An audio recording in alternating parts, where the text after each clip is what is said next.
कि सारी जिंदगी सन परखेंदा रहे, सारी जिंदगी सन परखेंदे रहे, कर संगत दा वर्का ठप निकले।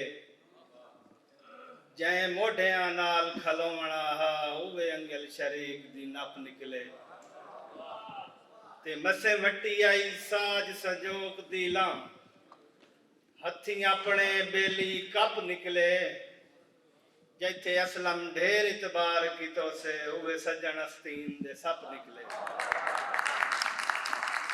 रिया कोई नो वक्त अज भले आंदा, सारे बल्दी ताई बाई वालेन। होवे हाथ तंग ता हाथ छिक लैंदन, आवे बख्त होंदे नालेन। तू संभल के असलम टुरिया कर दुनिया दे अजब ख्यालन। दंद पटण कुजा घर जमिया दे, मेरा सजन गिणी दे सालन। तो जो वंजना है पार ता बेशक वन, उर्वार दी तांग न सटी।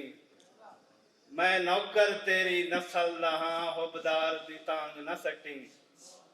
ते हटी जब जब असलम वतना ते, लाचार दी तांग न सटी। है निबे इतबारे सा मेरे, बीमार दी तांग न सटी।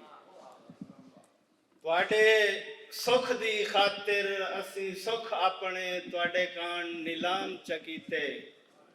सिले वत भी साडी खिदमत दे, तुसां कहीं दे नाम चकीते।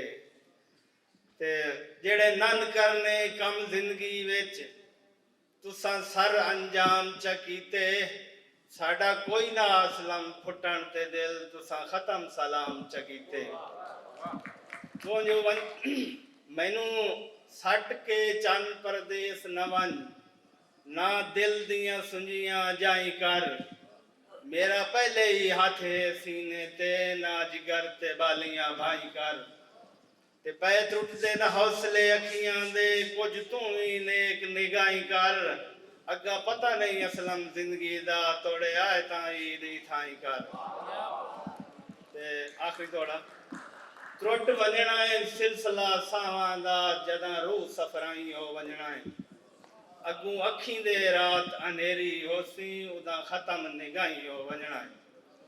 ते सा माल जो होया मालिक दा, इस वापस ताई हो वंजना है। अल्लाह जानदा है असलम जिंदगी दा, किस्सा खत्म उठाई हो वंजना है। बस।